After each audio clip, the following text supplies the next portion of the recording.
Hey there guys, and welcome to this video where you're here for the first time or you're returning.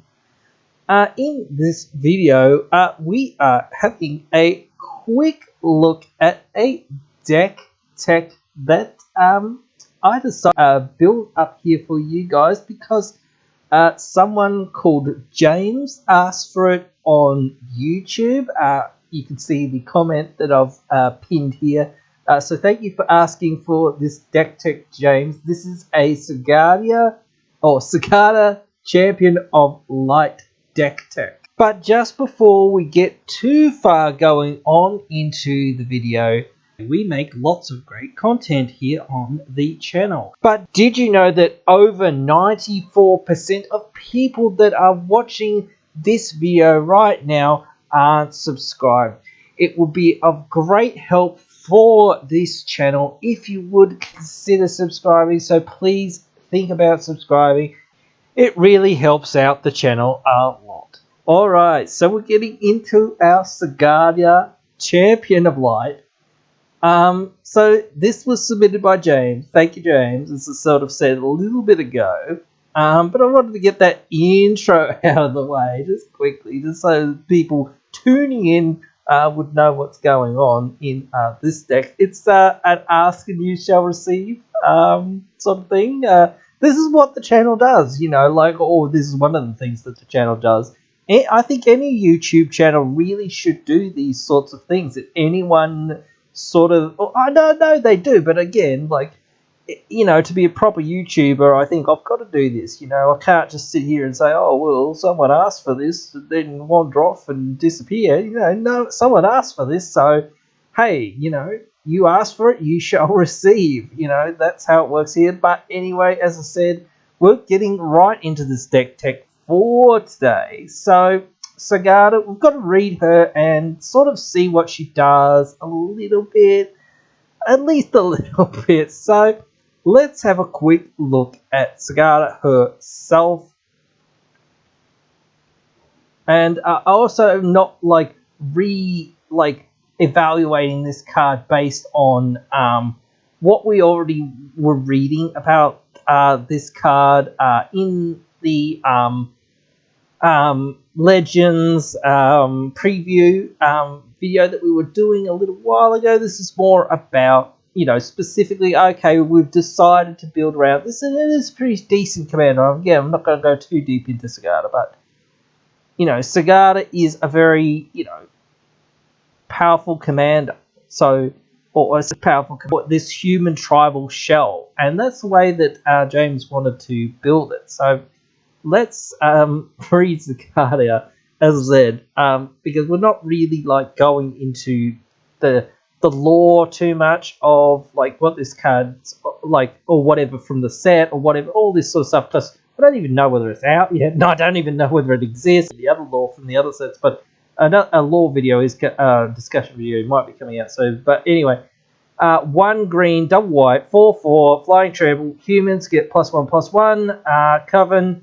When she attacks, if you have the Coven, so 3 different powers among your creatures, you look at the top 5 cards of your library and you reveal a human from among them, put it in your hand, and the rest on the bottom of your library in a random order.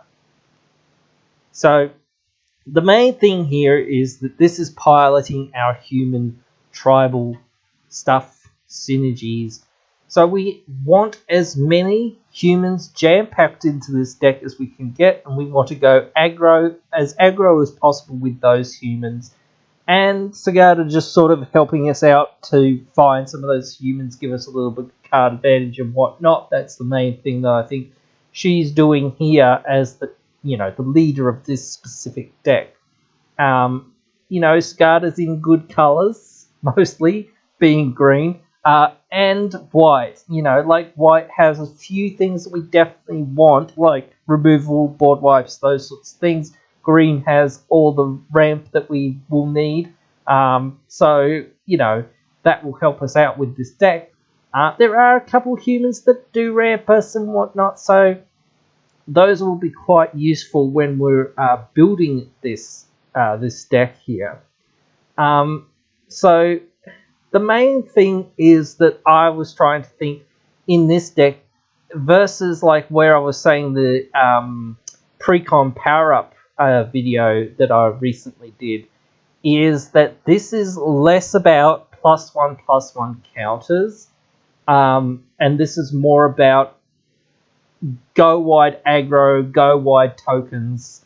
More so, this is more about going further and going wider than that deck. That deck still was going wide to a certain degree and a certain extent, but again, it was still like mainly focused on, you know, putting counters on things as well. So this deck, it will have some +1/+1 counters shenanigans, but it won't have as many. So let's start now having a look at some of the cards that I think we should start looking at this deck. So first we've got Catilda, Dawnheart Prime, 2 mana 1/1, protection from werewolves. All your humans have the ability to tap for 1 mana of any of this creature's colours. So we're in Selesnya, so we're going to be green and white. And then we can pay for green and white to put +1/+1 counter on each creature we control. It's just fine. We need mana dorks and we need ramp and we need these sorts of things in our deck. It turns all of our humans into mana dorks, which can be okay. We do need ramp, and this can be ramp in our decks. Next, Augur of Autumn. We get to look at the top card of our library. We can play lands from the top of our library, and if we have Coven, then we can cast creatures from the top of our library. Another really great card for this deck because it's a human, so it gives us that slight inherent card advantage. Sometimes we can play lands off of the top, which can be useful even if we've got several lands in hand. It can at least dig us deeper to find more cards, more creatures and whatnot, more gas off the top of our deck, sometimes by playing those lands off of the top. So that can be really useful, and Coven's not that hard to get going off, really, when you're in a creature deck. Next, Adeline, Resplendent Cathar, a star 4. Basically, whenever we attack, for each opponent, we make a 1/1 human creature token that's tapped and attacking that player or planeswalker they control. We're a very aggro deck. We need to make bodies on the field. We need to get in there for damage. That's really the only way that we're winning. This is one of the best cards we can put in this deck. It is a human as well, so it goes right along with the plan of what else we're doing. Eternal Witness is nice value. It is a human, so that is kind of nice, and gets us something back from the graveyard, so that can be very useful. There's often things that are in our graveyard that we want to, get back. We could still go with something like Thalia's Lieutenant. Thalia's Lieutenant isn't too bad, because when it enters, we put a +1 counter on each other human we control. Whenever another human enters the battlefield, we put a +1/+1 counter on Thalia's Lieutenant. It's just fine. It grows our team when we're looking to close out the end of the game. There's also the new human from the new set, Inspired Adversary, that comes down, and you can pay a kicker cost of 1 and a white any number of times that you want, and it gets that many +1/+1 counters essentially on it, and then it buffs your team by +1/+1. That's a pretty good one as well, and I definitely think that can go into this deck because, again, it gives us a great buff that we would want and do need. Cathar Commando is also a really great card that we probably would want in this deck because, again, we're human tribal, we need removal. This is removal on a stick. It's good enough for most decks, and it's probably good enough for this deck. I think Champion Lambholt might be okay for this deck to get bigger and, slowly throughout the game, and then our stuff is unblockable pretty much, which is pretty darn good. Mija or Maja, is really good as well. Just keeps pumping out humans for us, buffs our team as well, so that can be really good. Whether Odric's worth it, but both Odrics can be really good as well. So, they can do a lot of stuff for our deck. We have some things that have different keywords and whatnot. And again, we're an aggro deck. We need to get in there. And if we can choose how our opponents block, basically choose them not to block, that means that we're just going to get in there and we're going to do what we're going to do. And we're going to start killing our opponents, which is what we want to do. Tireless Tracker, really good. We need, again, card draw in this deck. And this is fairly cheap for what we're doing because, again, we're going human tribal. Handwear, Militia Captain, pretty good. Once we get to flip it, it starts making human clerics for us, which is pretty good. I think Machias the Lunarch can be okay as well in this deck. We just pump it full of counters, then we start pumping our entire team with the counters from it. We can even start putting more counters on him to keep pumping out our team. I'm not going to really talk about too much of the removal or ramp, other ramp sort of packages or whatnot, sort of cards that are in this deck. But Averson's Pilgrim is definitely good. Obviously, if you've got Swords to Plowshares, Beast Within type cards, those are really great.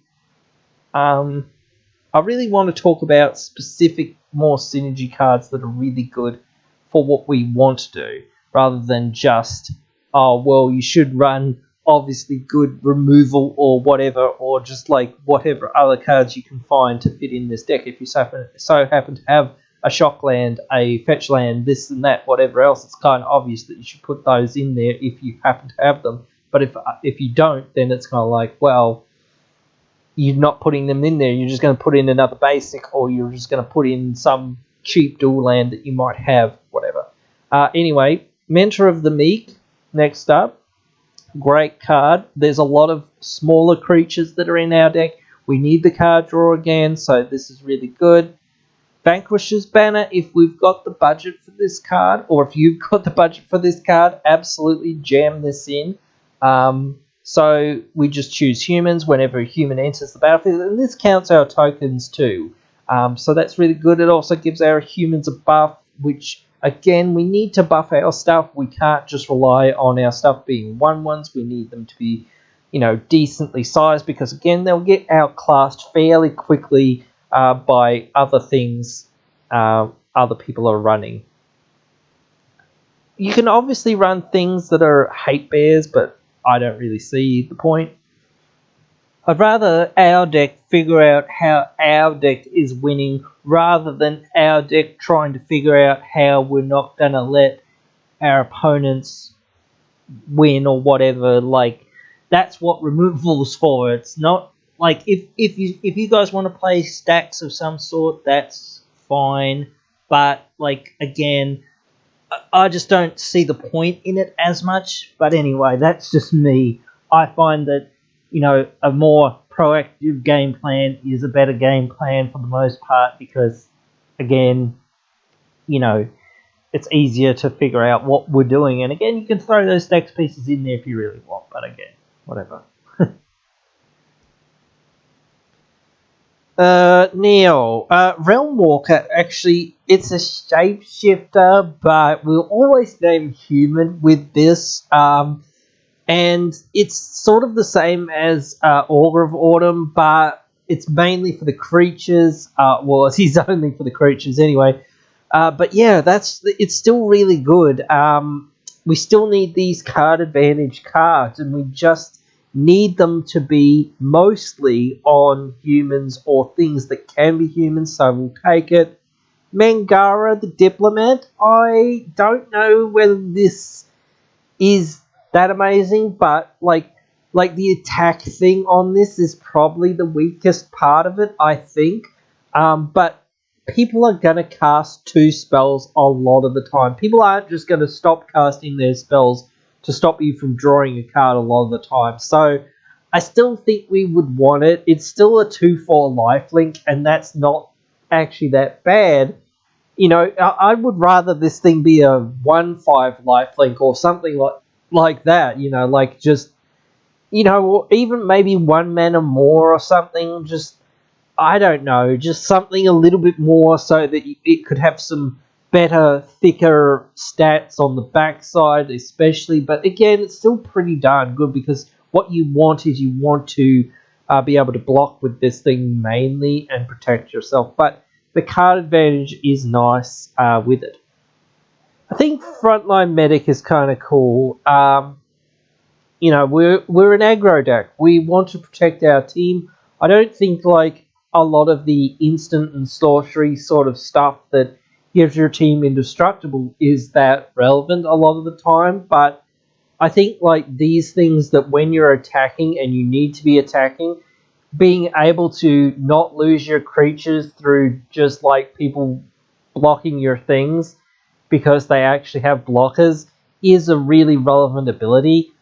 So I think that can be still pretty darn good. Knight of the White Orchid, obviously really good in this deck because it is a human.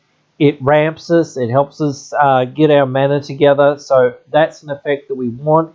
Yes, we're in green, but again, we still want to be pushing ourselves to being as human tribal as possible. So sometimes we might have to make some cuts based on saying, well, we want to be as human tribal as possible. So it still can be a really good card, and there are times at which we might be behind, or we can still use it in the same ways that, you know, we would normally use a card like this, or you would normally use a card like this when you're not in green. But again, it's still pretty darn good. I think Kyla from the Commander deck is actually pretty good. Again, we're not really focused on getting counters on everything and whatnot, but there is a counter sub theme, and this will grow sometimes, and we'll get a buff additionally with this for our humans. So it's not that bad in this deck. I think it's pretty good. I think it can do some stuff. I think Keeper of the Accord's another great one that can ramp us and can also give us creatures if we're lagging behind. They are soldiers, not humans, but I think the land aspect of this card is much more what we're like focused on, and it is a human in of itself, so we don't really care that much. We might make a thing that's off tribe every once in a while, but we're more happy for getting the lands. And again, we really need these ramp effects and whatnot on humans as much as possible. Heron Blade Elite is absolutely amazing. It taps for a bunch of mana equal to the number of you know humans that have entered our battlefield. So after this thing, so we get this thing down fairly early. We can keep getting counters on it, keep making more and more mana. So it's really good ramp for our deck, and we really need that ramp. Shaman of Forgotten Ways seems pretty good. We might not ever get to the Formidable, but that's irrelevant. We might get there once in a blue moon, and it doesn't really matter. We're just using this as a mana dork again. It is another human. It is 3 mana again, which is a little bit slower for a mana dork, but again, we're in a deck where we will take what we can get for the most part, because again, we need to find as many of these tribal synergies as possible. I think Thraben Inspector can go in a deck like this fine. We need more of these things. If we have some, we can put some flicker things in here, because again, we do have some into the battlefield effects, so we might want to put in some flickering effects to continually flicker cards like this to get more value out of them and whatnot. But it's okay. It's not the greatest, but we could still use it for the card advantage. Stalwart Pathlighter seems quite good. It's going to give our stuff indestructible if we've got the Coven going. Seems pretty good. So that could go in here. I think Dawn Heart Meta is pretty kind of cool for a deck like this. but then it's only once. But again, if we've got some flicker effects in this deck, it's still pretty good. I think Verge Rangers is another card we might want to put into a deck like this.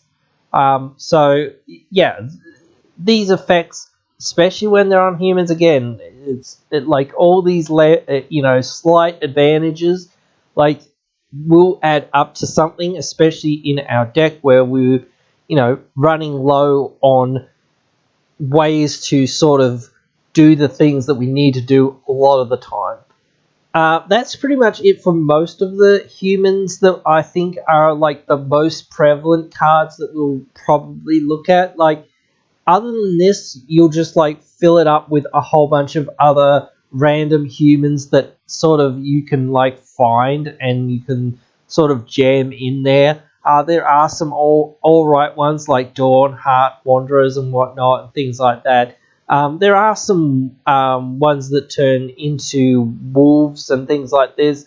I don't know whether you want that werewolf sub theme or whatnot. There's some other all right ones like Archetype of Courage, Luminarch Aspirant, whatnot, Thraben Doomsayer, and so on. So, there are certainly some that are in these colours: Destiny Spinner, Bounty Agent.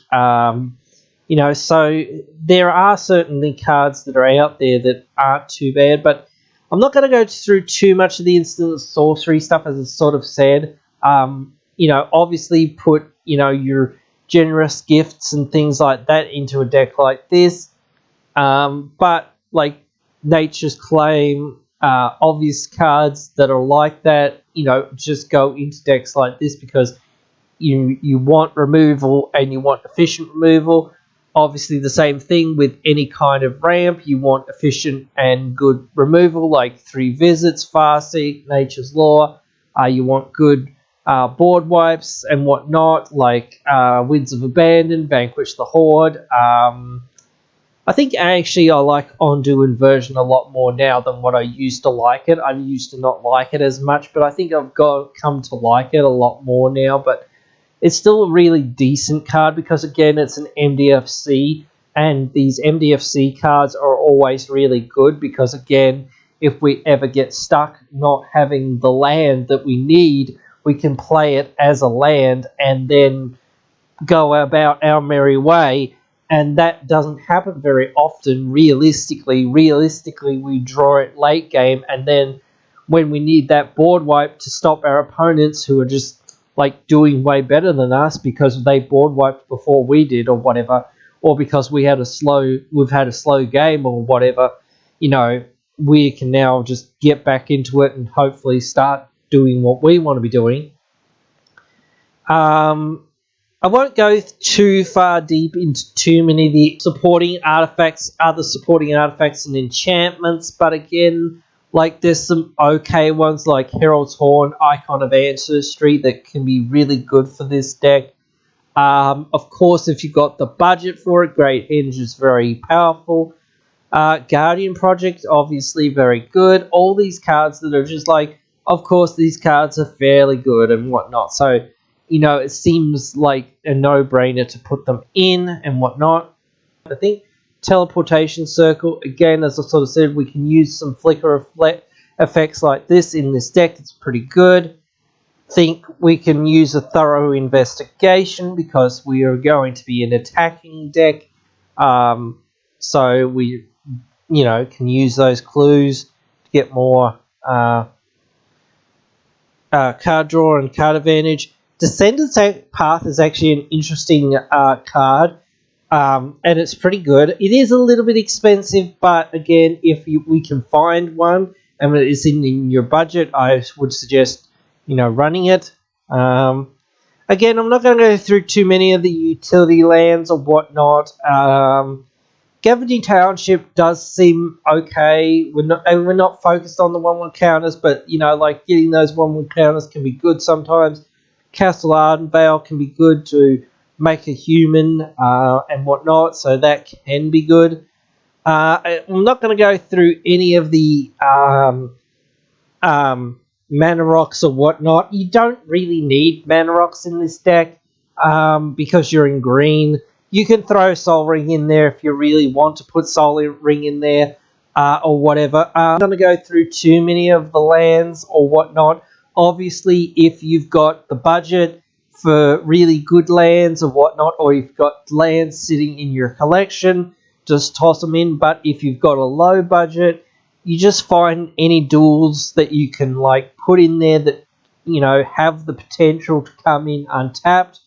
That's good enough. If you don't have that kind of budget, if you're on an even lower budget, then you just like find all the ones that come into play tapped and have some sort of minor upside or whatnot, or even like doesn't have an upside or whatever, but they still exist. So of course, Command Tower and whatnot, some of those cards, and Exotic Orchard are pretty cheap. Path of Ancestry can be okay because, again, we're mostly tribal humans, or we are pretty much tribal humans. So we'll often get the scry off of this a couple times a game if we happen to have it on field.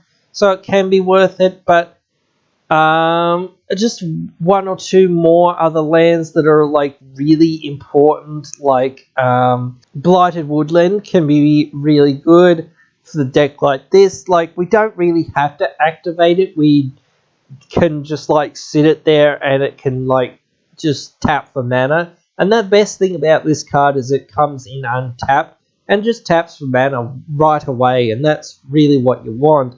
It's when you like maybe miss a land drop or two or whatnot, or you seem to be missing land drops, that you can then sack it, or if you just want to thin your deck or shuffle your deck or whatever, or if it's late game or you have some sort of landfall payoff and whatnot, you just sort of sack it and you try to close out the game that way. So it can be very versatile in a deck like this. It's probably the best one that we want to use because, again, it does come in untapped. There are a few other like duels that are really good, like Arctic Treeline, because again we can find it with a lot of our land searching cards and whatnot. So anything that again has that little upside, I think that's why you see Scattered Groves seeing like being $5 or whatever. So I don't really think it's worth $5, but again, if you have it, you have it.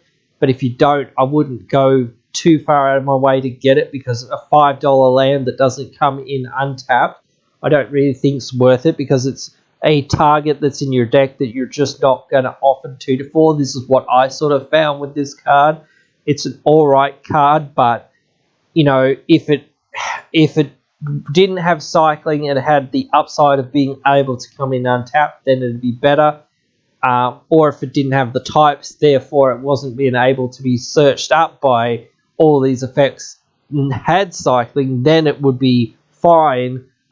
So yeah, I don't know, but that is pretty much it for this deck. So James, I hope you enjoyed, and I hope everyone else enjoyed me going through and like putting together this deck tech. And this was a deck that I sort of built from, basically looking up various cards online and whatnot and what to put in this deck, and looking at EDH Rec and looking at a few other different places and whatnot to put this deck together. And I'll have a, deck list layout sort of thing at the end here for you to actually see like a finished deck list for this deck.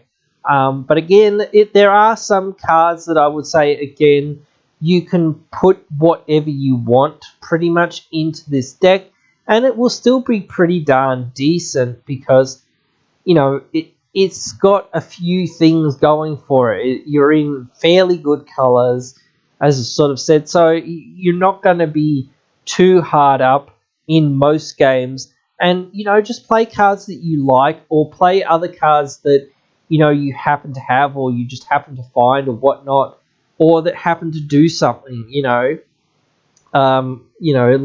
Like if it makes a human, if you can get some sort of value out of it, these sorts of things, those are pretty good cards, so that you can do what you're doing and play the game and whatnot. So it seems like a pretty decent deck. So hopefully, guys, you'll have fun playing this deck and enjoy it. If you decide to build it, let me know if you decide to build it. Write your thoughts down there in the comments below. Hey, you've just finished watching one of our videos. A bunch of other videos are popping up on your screen now for you to check out, so why not check them out?